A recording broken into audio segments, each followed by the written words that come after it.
হ্যাঁ ভাবি, বলছিলাম কি আমি ছায়াকে নিজের মেয়ের থেকে কম দেখি না। আমি সব জেনেই ছায়াকে ঘরে তুলতে চাচ্ছি। এইবার মীরা বেগম ভয়ানক রেগে গেলেন, অগ্নিঝরা কণ্ঠে উত্তর দিলেন। আমার মেয়েটা আমি আপনি সবার থেকে বেশি পবিত্র, ফুলের মতোই স্নিগ্ধ। কেউ আমার মেয়ের সম্পর্কে একটা বাজে কথা বললে আমি মেনে নেব না। আর অনেক হয়েছে, এতদিন চুপ ছিলাম। সবাই যা ইচ্ছা বলেছে আমার মেয়েকে, এইবার কাউকে ছেড়ে কথা বলবো না। আপা, আপনার ছেলে তো নেশা করে, বহু মেয়ে এলে বিষয়ে জড়িত, সেই খোঁজ রাখেন? রওশনা বেগম চোখ মুখ কুঁচকে বসে রইলেন, আর মালা কিছুটা ভয় পেল। শত হলেও সে ছোট বউ, ভাবি মীরা বেগমের অনেক পরেই সে বিয়ে করে এসেছে। হামিদা বানু এতক্ষণ সব চুপচাপ শুনছিল, এইবার তিনি মুখ খুললেন। খবরদার কইতাছি, আমার নাতনিটারে কেউ কটু কথা কবি না। আমার নাতনিটার মতো ভালা মাইয়া এই যুগে পাওয়া মুশকিল। যা হইছে তা নিয়তির দোষ, হের দোষ না। ছায়া দূর থেকে দাদি আর মায়ের প্রতিবাদ শুনে কিছুটা শান্তি পেল। কিছু বছর আগে এমন করলে হয়তো সে মানসিকভাবে স্টেবল থাকতো।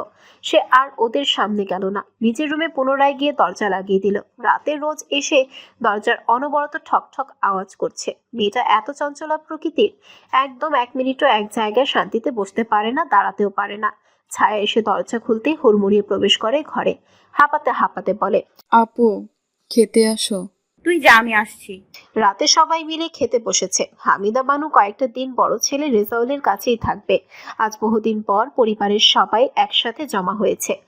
তা ছায়া মামনি, পরীক্ষা কেমন হয়েছে? ছায়ের চাচা মিজান সাহেব আদুরে গলায় জানতে চাইলেন। জি চাচু, ভালো হয়েছে। ছায়া, তোমার ভবিষ্যৎ পরিকল্পনা কি? বিয়ে টিয়ে করবে না? মালা যেন ইচ্ছে করে ছায়াকে অপ্রস্তুত করতে চাইল। মালা, মেয়েটা খেতে বসেছে, কেন এইসব কেন বলছো?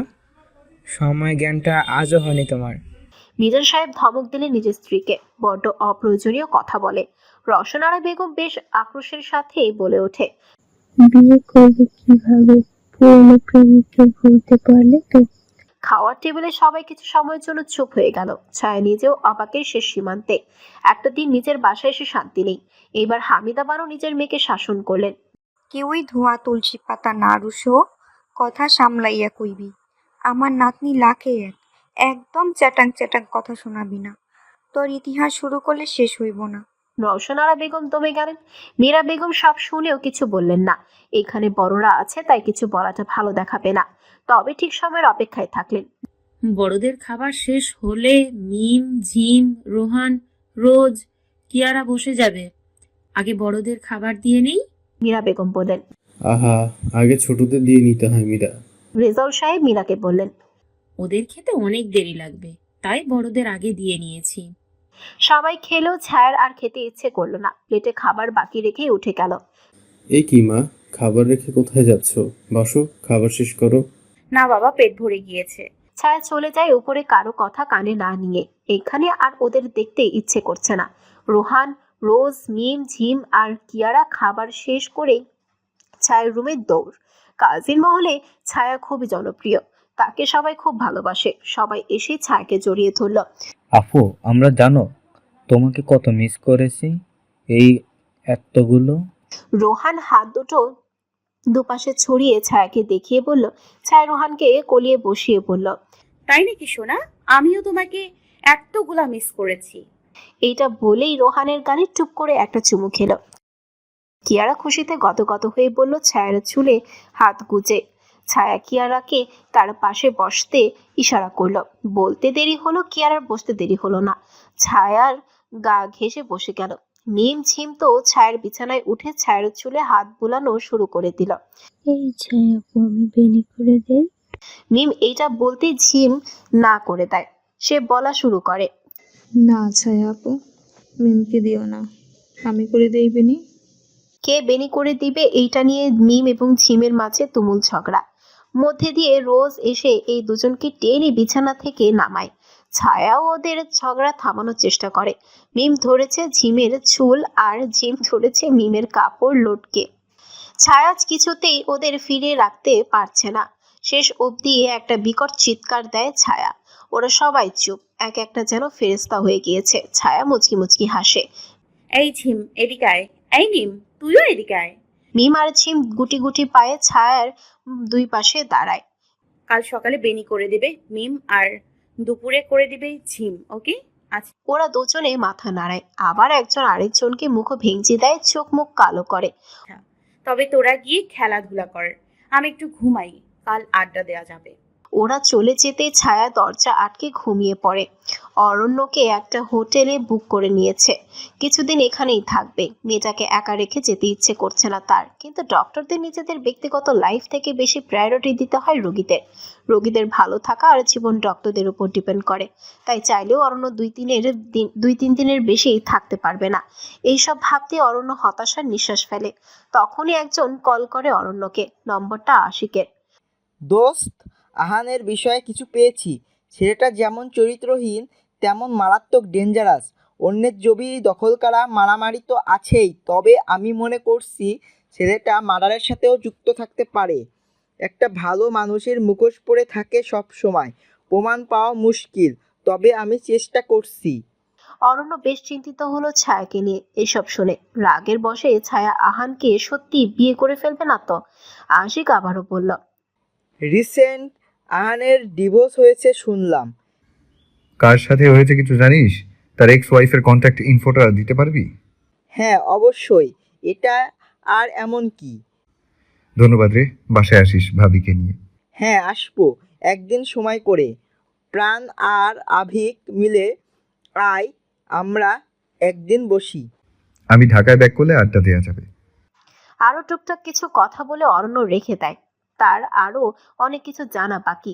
আশিকের ফোন রাখতে অরণ্যের বাবা ফোন দেয়। তুমি আমাদের কাউকে না জানিয়ে আশুগঞ্জ কেন গেলি?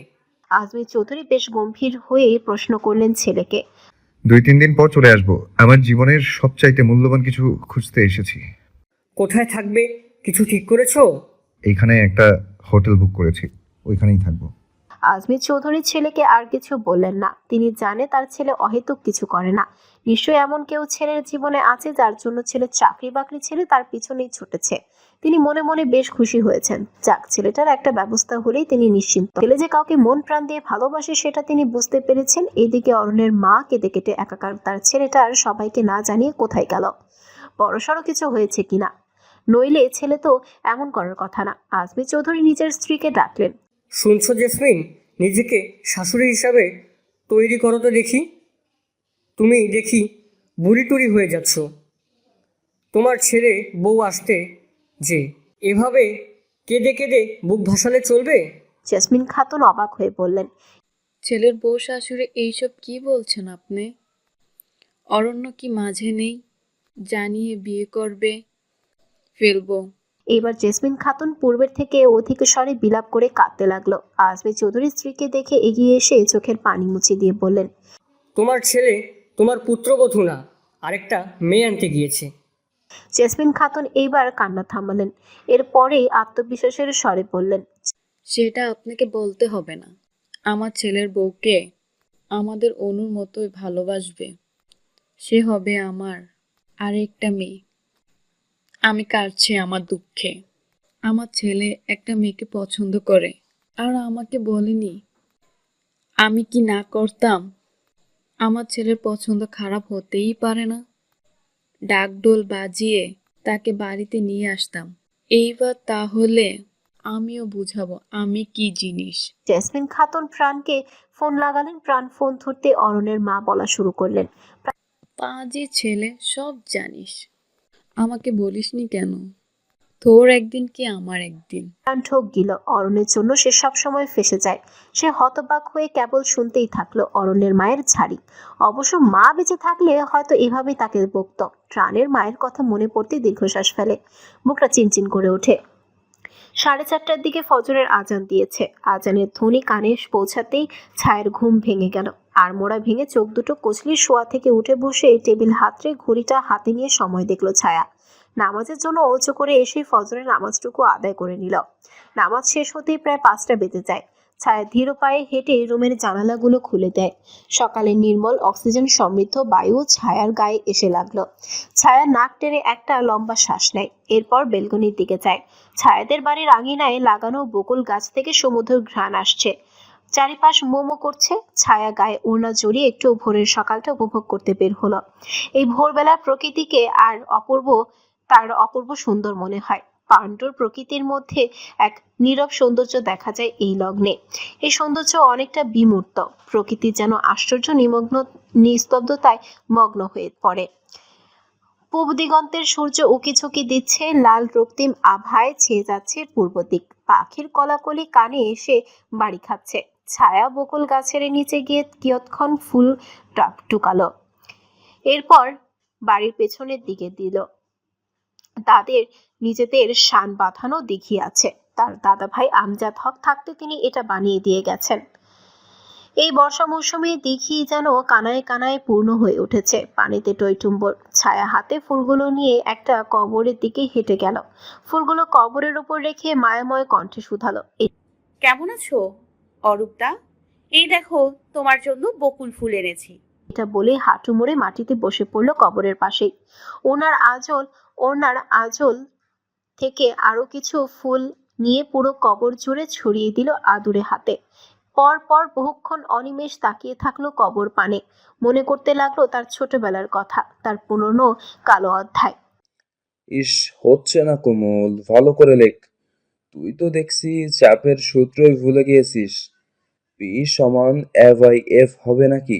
ছায়া চোরা দৃষ্টিতে নিক্ষেপ করলো রিয়ার খাতার দিকে। রিয়ার খাতাটা দেখার চেষ্টা করতে কেউ একজন তার মাথায় চাটি মারে। উফ অরূপদা, ব্যথা পেয়েছি। অরূপ এইবার ভ্রুজোড়া কুচকে ছায়ার ন্যাকামোড়ের দিকে তাকালো। এইটুকুতে কেউ ব্যথা পায়? আমি তো জাস্ট একটু লাগিয়েছি মাত্র। আগে যা প্রশ্ন করেছি তার উত্তর দে। ভুলে গিয়েছি অরূপদা, কাল না আমার নানু এসেছিল, আমার মামাতো বোন এসেছিল, তাই পড়া শিখতে পারিনি। মাকে বিচার দিও না প্লিজ। অরূপ একটু নরম হলো। সত্যি ব্যথা পেয়েছিস? ছায়া অরূপকে মুখ ভেঙচি দেয়। রিয়া ছায়াকে চিমটে কেটে বলে, এই মেয়ে, এত নাটক কিভাবে করিস? আমি জানি তুই ব্যথা পাসনি। ছায়া রিয়াকে একটা চিমটির বদলে 2টা চিমটি ফিরিয়ে দেয়। রিয়া চিৎকার দিয়ে বলে, দাদা, এই ছায়া আমাকে কত জোরে চিমটি দিয়েছে। অরূপ একবার ছায়ার দিকে বিরক্তির নজর দেয়। মেয়েটা আজকাল বেশি বাজি হয়ে যাচ্ছে। ঠিক তখনই ছায়ার মা মীরা বেগম মেয়ের খোঁজ করতে আসে অরূপদের বাড়ি। মেয়ে ঠিকভাবে পড়ছে নাকি। মীরা বেগম ছিমছাম লম্বা গড়নের অরূপকে বেশ স্নেহ করেন। অরূপ সনাতন ধর্মাবলম্বী হলেও মীরা বেগমের সাথে অরূপদের পরিবারের খুব ভালোই সম্পর্ক। মেয়ের অতি ঘনিষ্ঠ বান্ধবী রিয়ার ভাই। ছেলেটা মারাত্মক ট্যালেন্টেড, এইবার ঢাকা বিশ্ববিদ্যালয়ে ফিজিক্স নিয়ে পড়ছে। যদি মেয়েটাকে একটু পড়াই রিয়ার সাথে সাথে। আর কয়দিন পরে এসএসসি পরীক্ষা ছায়াদের, তাই গণিতটা আর ফিজিক্সটা একটু করালেই ছায়া বেশ এগিয়ে যেতে পারবে। অরূপ আগেও মেয়েটাকে বেশ আদর করত, পড়াতো নিজের বোনের সাথে। রিয়া আর ছায়ার যাতায়াত লেগেই থাকতো একজন আরেকজনের বাড়িতে, তাই অরূপ বাড়ি আসলেই দুটোকে কান ধরে পড়তে বসাতো। মীরা বেগমের কঠোর আদেশ, সময় নষ্ট করা যাবে না, ভালো রেজাল্ট করতেই হবে। বাবা, এই বাঁদরটা তোমাকে জ্বালায়নি তো? মীরা বেগম বেশ স্নেহের সহিত অরূপের কাছে জানতে চাইল।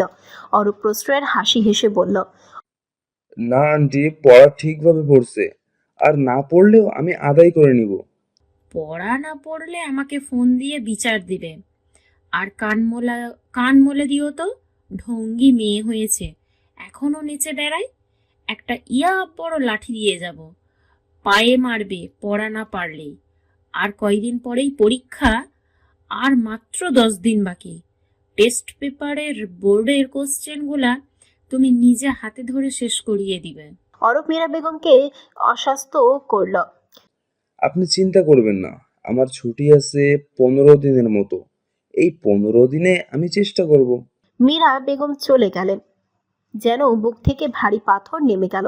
পরীক্ষা মেয়ের, কিন্তু তার যেন চিন্তার শেষ নেই। শুনলি আন্টি কি বললো কমল? ভালো করে পড়তো, আর কয়েকটা দিন পরিশ্রম করলেই A+ পেয়ে যাবি। পড়ে ভালো একটা কলেজে ভর্তি হয়ে যাবি, আর ভালো রেজাল্ট করলে তোদের দুজনের জন্য সারপ্রাইজ আছে। সারপ্রাইজের কথা শুনে ছায়া আর রিয়ার চোখ দুটো চকচক করে উঠল। এইবার তারা মন লাগিয়ে পড়বে। পরীক্ষা এগিয়ে আসলো, ছায়া মন লাগিয়ে পড়তে লাগলো। দেখতে দেখতেই পরীক্ষার কাছে চলে আসলো। অরূপও নিজের সাধ্যমতো চেষ্টা করলো। পরীক্ষার আগের দিন বিকেলে ছায়া বেশ নার্ভাস। ছায়া রিয়াদের বাড়ি গেল। অরূপ একটা বই পড়ছিল। ছায়াকে এত নার্ভাস দেখে সে এগিয়ে এলো বইটা টেবিলের ওপর রেখে। খুব নার্ভাস লাগছে তোকে, ভয় পাচ্ছিস? ছায়া মাথা দুলালো। এইবার অরূপ ছায়াকে বসতে ইশারা করলো। ছায়া বসলেই অরূপ ছায়ার মাথায় হাত বুলিয়ে দিয়ে বলল,